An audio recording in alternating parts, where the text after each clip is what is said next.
తాకట్టులో ఉన్న బంగారాన్ని విడిపించి ఆ రోజు ఆన్లైన్ రేటుకే మేము కొంటాం. Sharma gold company. మీ టైంలో ఉన్న ఆర్టిస్టులు పీక్ స్టేజ్ చూసిన తర్వాత ఇప్పుడు మీలాంటి వాళ్ళు ఒక డెసిషన్ తీసుకొని బుల్లితెరకు వచ్చేసారు.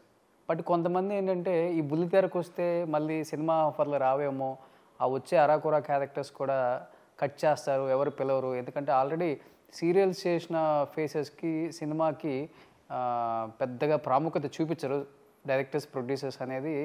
బాగా అక్కడ ఇక్కడ బాగా నానింది, అదే జరుగుతుంది. బట్ మీరు డిసిషన్ తీసుకున్నప్పుడు అనుకున్నారా సార్ సినిమాకి నన్ను పిలవరు, ఇంకా ఇదే లాస్ట్ అండ్ ఫైనల్, ఏదైతే అదైంది? లేదు లేదు. ఎందుకంటే మీ తర్వాత ఏ సినిమా చేయలేదు పెద్దగా. చేసాం, అయ్యో చాలా సినిమాలు. అంటే పర్టికులర్గా ఇంకా సినిమా తర్వాత సినిమా అనేది చేయలే. అప్పుడప్పుడు వచ్చినట్టు చేసుకుంటూ వచ్చాను తప్ప ఇంకా దీంట్లో బిజీ అయిపోయాను సార్ నేను. ఇంకా కాకపోతే ఏంటంటే మీరు అన్నట్టుగా ఇంకా సీరియల్స్లోకి వెళ్ళిపోతే సినిమాకి నన్ను పిలవరు అనేది నా మైండ్లోకి ఎప్పుడు రాలే నాకు. ఓకే, సీరియల్స్కు నేను సినిమా ఎవరో ఒకరు చెప్పి భయపిస్తారు కదా చెప్పడానికి. నేను అలాంటివన్నీ అసలు ఒక్కటి సార్, మన మీద మనకు నమ్మకం ఉండాలి. ఇప్పుడు కొంతమంది నేను ఆర్టిస్టులను చూస్తుంటా, కొంతమందిని అంటే మనం ఒక్కసారి వెనక్కి తిరిగి ఆలోచించి ఒక్కసారి అన్ని చరిత్రను ఒక్కసారి అలా చూసుకుంటే, కొంతమందిని మనం మన ట్రావెలింగ్లో ఎంతోమందిని చూస్తూ ఉంటాం, రకరకాల మనుషుల్ని. అరే నాకన్నా బాగున్నాడు, నాకన్నా ఎత్తున్నాడు, నాకన్నా అందంగా ఉన్నాడు, నాకన్నా బాగున్నాడు, నాకన్నా ఇది అనే లోపల వీడిని పెట్టుకుంటే మనం తగ్గిపోతాం. ఇలాంటివన్నీ కొంతమంది అవి కూడా చేసిన వాళ్ళని కొంతమందిని చూసాం సార్. కానీ నేనేమంటాను తెలుసా అండి, అలాంటి ఫీలింగ్ మనకు వచ్చిన రోజున అంటే మనం భయపడిపోతున్నట్టు ఫీలింగ్ అండి. మన మీద మనకు కాన్ఫిడెన్స్ ఉండాలి ఫస్ట్. అలా చూసుకుంటే ఇప్పుడు నేను కొన్ని చేసిన సినిమాల్లో నాకన్నా పెద్ద స్టార్లు పక్కన యాక్ట్ చేశాను నేను, నాకన్నా గొప్ప పర్సనాలిటీ ఉన్న వాళ్ళ పక్కన యాక్ట్ చేశాను నేను. అలాంటప్పుడే మనం ఏంటనేది మనం కెమెరా ముందు చూపించగలగాలి. అది అవకాశం యాక్చువల్గా. ఆ అవకాశాన్ని కరెక్ట్గా మనం సద్వినియోగం చేసుకుంటే, ఇప్పుడు పక్కన ఉన్న వాళ్ళందరూ తక్కువైన వాళ్ళు కాదుగా. ఒక్కసారి మనం గురించి భలే చేసావయ్యా అన్నారనుకోండి, అది ఆనందం. ఓకే, అక్కడ మనం వీళ్ళ పక్కన మనం ఏమైపోతాం అది అన్నాం అనుకోండి, మనం అలాగే ఉండిపోతాం అసలు మన లైఫ్లో. మనకన్నా గొప్ప వీళ్ళు ఉన్నప్పుడు వాళ్ళ పక్కన మనం మంచి పేరు తెచ్చుకున్న రోజు మనం ఏంటనేది బయటపడుతుంది సార్. ఆ కాన్ఫిడెన్స్ ఉండాలి. అలానే చేశారు మీ రోల్స్ కూడా అలానే ఉంటాయి. అలాగే రోల్స్ చేసాం, అలాంటి హీరోస్ పెద్దోళ్ళ పక్కన. ఇప్పుడు మామూలు విషయం కాదు సార్, కొంతమంది పక్కన చేయాలంటే. ఇప్పుడు నాగేశ్వరరావు గారి పక్కన యాక్ట్ చేయాలంటే అంత ఈజీ కాదు. అవన్నీ కృష్ణ గారు, తర్వాత బాలకృష్ణ గారు, పెద్ద స్టార్స్ పక్కన మనం యాక్ట్. రాజేంద్ర ప్రసాద్ గారు అయితే అసలు పక్కన ఆర్టిస్టు అసలు కనపడ్డనమాట. అసలు వన్ మ్యాన్ షో ఆయన ఉన్నాడంటే అసలు ఎవరు చూడరు, ఫోకస్ మొత్తం ఆయన మీదకి వెళ్ళిపోద్ది అసలు.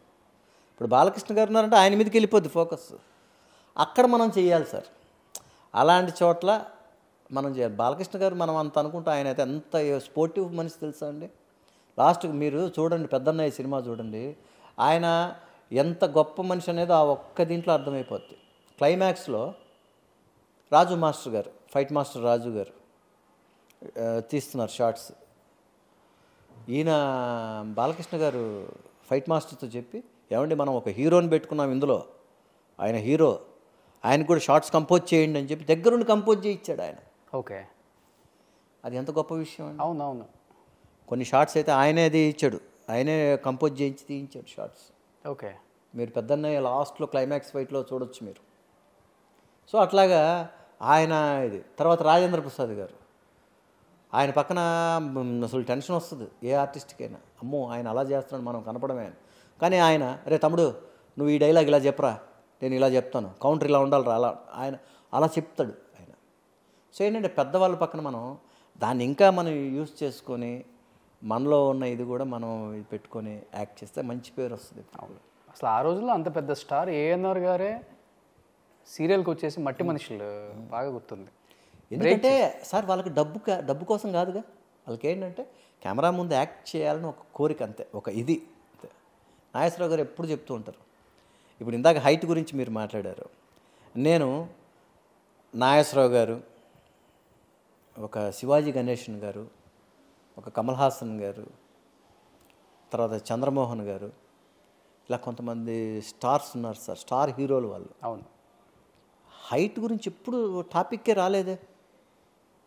వీళ్ళందరి పక్కన నేను అప్పుడప్పుడు అలా నిలబడి ఒక ఆత్మతృప్తి అనమాట మనకి. అబ్బా మనం వీళ్ళ హైటే ఉన్నాం, మనకు భయం లేదు, మనం పర్ఫార్మెన్స్ బాగా చేస్తే ఇవన్నీ కనపడవు, ఇవన్నీ దాటేస్తాం మనం అనేది ఒక ఇది సార్. అంటే self judgement very important sir మనకి కూడా.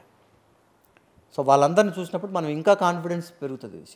శివాజీ గణేషన్ గారు అసలు కెమెరా ముందు సింహం అండి ఆయన. నాగేశ్వరరావు గారు కెమెరా ముందు అసలు ఏంటనేది, వీళ్ళందరూ ఏంటంటే, తర్వాత మన కమల్ హాసన్ గారు కెమెరా ముందు అసలు వీళ్ళని ఎవరైనా, చంద్రమోహన్ గారు అసలు ఒక డైలాగ్ చంద్రమోహన్ గారి పక్కన యాక్ట్ చేశాను నేను. ఆయన చేస్తుంటే ఆయన్నే చూస్తుంటాం మనం. అంత గొప్ప వాళ్ళు సార్, నవరసాలు పండిస్తారు. అయ్యో రాజేంద్ర ప్రసాద్ గారు, అసలు రాజేంద్ర ప్రసాద్ గారి పక్కన మనం యాక్ట్ చేసాము ఒక సినిమా అంటే, మనం ఆ దీంట్లో నుంచి బయటకు రావడానికి ఇంకో 3 నెలలు పడుతుంది మనకి. డైలాగ్, టైమింగ్ ఇవన్నీ ఆయనలాగా వచ్చేస్తాయి మనకి ఆటోమేటిక్గా. అందులోంచి బయట రావడానికి నాకు 3 నెలలు పట్టింది. కాకపోతే ఎలాంటి ఆర్టిస్ట్ అయినా సరే రాజేంద్ర ప్రసాద్ గారి పక్కన యాక్ట్ చేస్తే ఒక్క సినిమా, ఆ ఆర్టిస్ట్ మంచి డైలాగ్ టైమింగ్తో బయటకు వస్తాడు సార్. ఇంకా బయట ఎక్కడ యాక్ట్ చేసుకున్నా కూడా ఒక డైలాగ్ టైమింగ్ కానివ్వండి, ఎక్స్ప్రెషన్స్ కానివ్వండి, ఏ టైంలో ఎలా చేయాలి అనేది వాళ్ళ పక్కన క్లియర్గా నేర్చేసుకోవచ్చు మనం. అవును, అసలు ఒక చాట్ నిలబడి ఆయన డైలాగ్ చెప్పరు, ఇలా తిరుగుతారు, అలా వస్తారు, ఆ ఎక్స్ప్రెషన్ ఇలా అంటారు, అలా అంటారు. అదేవిధంగా నాగేశ్వరరావు గారు ఒక డైలాగ్ని ఎంత టైమింగ్ తీసుకొని చెప్పాలి, ఎలా చెప్పాలి, మనం ఇంత గ్యాప్ తీసుకుంటున్నారని మనం అనుకుంటాం. వాళ్ళు మధ్యలో ఒక చిన్న ఎక్స్ప్రెషన్ దానికి ఒక రీరికార్డింగ్ వేయడానికి అవకాశం ఇస్తారు వాళ్ళు. ఒక మధ్యలో మంచి ఒక సెంటిమెంట్, ఒక రీరికార్డింగ్ బ్యాక్గ్రౌండ్ మ్యూజిక్ వేయడానికి అవకాశం ఇస్తారు వాళ్ళు. ఓహో అందుకే ఇచ్చారు ఆ టైమింగ్. ఒక డైలాగ్ చెప్పిన తర్వాత ఒక మ్యూజిక్ వస్తూ ఉంటుంది, దానికోసం గ్యాప్ ఇచ్చి ఉంటారు అక్కడ వాళ్ళు. ఓకే, అది చేసేటప్పుడు చాలా ఒకలాగా అనిపిస్తుంటుంది మనకి, ఏంటి ఇంత లాగ్ ఇస్తున్నారేంటి అనుకుంటుంటాం. కానీ వాళ్ళు ఆ టైమింగ్తో మైండ్లో పెట్టుకొని చేస్తుంటారు సార్. ఇవన్నీ ఏంటంటే పెద్దవాళ్ళ పక్కన యాక్ట్ చేసినప్పుడు మనకి.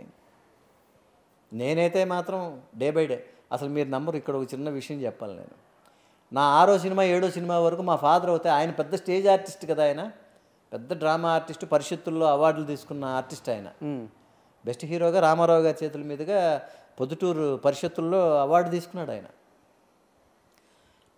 నా 6వ సినిమా 7వ సినిమా వరకు, ఒరే బాబు నీ యాక్టింగ్ చూడలేక చచ్చిపోతున్నావు, వచ్చేరా ఆయన, జనాలు చంపకురా, నువ్వు వచ్చేరా బాబు అంటుండేవాడు నన్ను. అయితే నేను మా అమ్మ దగ్గర కూర్చొని, అమ్మా ఏంటమ్మా ఇలా అంటాడేంటి మా నాన్న, నన్ను ఇంత డిస్కరేజ్ చేస్తాడేంటమ్మా అదంటే, ఆవిడ పాపం నేను ఎస్ అంటుంది, నువ్వు అంటుంటుంది పాపం ఆవిడ, మా అమ్మ. ఆయన అంతేలేను గమ్మున నీ పన్ను చూసుకుంటుంటుంది ఆవిడ. ఇట్లాగా మా ఫాదర్ అయితే భయపడిపోయాడు నా యాక్టింగ్ చూసి. డైలాగ్ దొల్లేసేది అనమాట నాకు, డైలాగ్ స్పీడ్గా వచ్చేసేది అనమాట. ఓకే, స్టార్టింగ్లో నేను ఫస్ట్ ఇన్స్టిట్యూట్లో చేరదామని మా ఫాదర్ దగ్గర చాలా గొడవ పెడితే మా నాన్న ఒప్పుకోలే. నువ్వు ఇంజనీరింగే 4 సంవత్సరాలు చదువు, 6 సంవత్సరాలు చేసి ఎలగబెట్టావు, మళ్ళీ ఇన్స్టిట్యూట్ అంటావు. ఇంజనీరింగా మీరు? ఇంజనీరింగ్. ఓకే, 4 ఇయర్స్ది 6 ఇయర్స్ పెట్టింది. అప్పుడు కోర్స్ 6 ఇయర్సా? కాదండి, 4 ఇయర్సే. నేను 6 ఇయర్స్ చేశాను. ఓకే, ఇంకా వీలవుతే ఇంకొక 2 సంవత్సరాలు చేయొచ్చు. అసలు ఏం అందులో ఏం కాదు. కోర్సు 4 సంవత్సరాలే, మనం చదివింది 6 సంవత్సరాలు. ఓకే, అట్లాగా మా నాన్న అది ఇది చేస్తూ చెప్తూ, 4 సంవత్సరాలు చదివి 6 సంవత్సరాలు చదివేవరా, ఇప్పుడు మళ్ళీ ఇన్స్టిట్యూట్ అని ఇంకో 2 సంవత్సరాలు వెళ్ళావు అనుకో, ఆ ఉన్నది కూడా ఈ లోపల మెడ్రాస్లో ఏదో అయిపోతావు, నువ్వు వద్దున నాయనా, నువ్వు ఆ ప్రయత్నం ఏదో చేసుకో. ఓకే, నువ్వు సంవత్సరం అడిగావు, 2 సంవత్సరాలు టైం ఇస్తా, ప్రయత్నాలు చేసుకో, ఏమవుతావు ఏమో, మనిషిగా ఇంటికి రా, చెడిపోయి అది ఏదేదో అయిపోయి అలాగే వెళ్ళిపోవద్దు నువ్వు. ఎందుకంటే మెడ్రాసు అంటే ఆయన ఇండస్ట్రీ చూశాడు కదా, మెడ్రాస్లో నువ్వు యాక్టర్ అవ్వడానికి బదులు వేరే ఏదైనా అయిపోయి అసలు మనిషే మిగలకుండా అయిపోతాడేమో అని అతని భయం, తండ్రిగా ఒక భయం. అప్పుడు ఎక్కువ ఉండేది అది, ఆ చిన్న భయం ఉండేది. వేరే అలవాట్లకంతా ఇదైపోయి ఏదో అయిపోదామని ఏదో అయిపోయి మనిషే దొరకకుండా అయిపోయాడు అన్నట్టుగా కాకుండా, నువ్వు మనిషిగా ఇంటికి రా, నువ్వు వచ్చిన తర్వాత నేను ఏదో ఒక జాబ్ చూపిస్తా, చేసుకుందువు కానీ అన్నట్టుగా అనేవాడు నాన్న. ఓకే, అప్పుడు ఏంటంటే ఇక్కడ అడయార్ ఫిల్మ్ ఇన్స్టిట్యూట్ బాగా ఫేమస్ అనమాట. ఛాంబర్లో ఒక ఇన్స్టిట్యూట్ ఉండేది, మన చిరంజీవి గారు వీళ్ళందరూ చేసింది అక్కడే అనమాట. రజనీకాంత్ గారు, రాజేంద్ర ప్రసాద్ గారు వీళ్ళందరూ అక్కడే ఇదనమాట. బట్ నేను ఇక్కడ ఇండస్ట్రీకి వచ్చే టైంకి అది క్లోజ్ అయిపోయింది. అడయార్ ఫిల్మ్ ఇన్స్టిట్యూట్ ఉండేది, దాంట్లో చేరదామని నేను మా ఫాదర్ని గట్టిగా పట్టుబట్టా. ఓకే, పెడితే ఒప్పుకోలే ఆయన. సరే రావడం అసలు కెమెరా ముందుకు రాగానే భయపడిపోతున్నట్టుగా ఉండేది పరిస్థితి. బట్ ఏంటంటే ఇంకంతే అలాగే స్టెప్ బై స్టెప్ నా 8వ సినిమాకే ఎప్పుడో సినిమా రౌడీ ఎమ్మెల్యే సినిమా అప్పుడు ఫస్ట్ టైం ఆయన బాగా చేసేవరా అన్నాడు. అంతే మార్క్స్ పడ్డాయి ఇంకా. అంతే ఇంకా ఆయన చెప్పాడు అంటే ఇంక మాకు అబ్బా మా నాన్న బాగా చేశాడని ఒప్పుకున్నాను నన్ను, ఇంకా నెక్స్ట్ జాగ్రత్తగా ఉండాలి ఇది అనేది మనసులో. ఈ స్టేజ్ ఆర్టిస్టులని సంతృప్తి పరచడం చాలా కష్టం. చాలా కష్టం. వాళ్ళు అన్ని రకాల హావభావాలు పలికిస్తారు నాకు కాబట్టి. రావు గోపాలరావు గారు ఒక సినిమా షూటింగ్లో నాకు ఫాదర్గా ఆయన చేస్తున్నారు. ఆయన ఒకటే మాట అన్నాడు నన్ను. అప్పటికే పాపం ఆయన చాలా డల్గా ఉన్నారు. అంటే ఇంకా చనిపోవడానికి ఇంకో 2 years ముందనమాట. బాబు ఇలా రా అన్నాడు. వెళ్ళి కూర్చో అంటే కూర్చున్నా. చక్కగా ఉన్నావు నాన్న, నువ్వు బాగున్నావు మనిషివి, ఒక హీరోకి ఏమేమి ఉండాలో అన్నీ అలాగున్నావు, చక్కగా ఉన్నావు, బాగున్నావు, అన్నీ బాగున్నావు. డైలాగ్ మాత్రం ఒక వర్డ్ ఒక మాట కంప్లీట్ అయ్యే వరకు నెక్స్ట్ మాటకు వెళ్ళకూడదు. నువ్వు ఆ పదం కంప్లీట్గా పలకాలి. తొందర ఎందుకు నీకు, వెనకాల ఎవరైనా తరుముతున్నారా నిన్ను? ఒక పదం కంప్లీట్ అయిన తర్వాత ఇంకొక పదం మాట్లాడాలి. ఓకే, డైలాగ్ని కంట్రోల్ ఆఫ్ డైలాగ్ అనేది ప్రాక్టీస్ చేయను, నువ్వు మంచి హీరో అవుతావు నాన్న. వెంటనే కాళ్ళు మొక్కాను. అంటే వాళ్ళు డైలాగ్లో అథారిటీస్ వాళ్ళు. ఆ పెద్ద ఆయన ఆ మాట చెప్పడం నిజంగా నాకు అసలు ఆయన టైమింగ్ అందుకోవటం ఏ హీరో వల్ల కాదంట అసలు డైలాగ్ అనేది ఇంకా వాళ్ళు మనం అథారిటీస్ వాళ్ళు.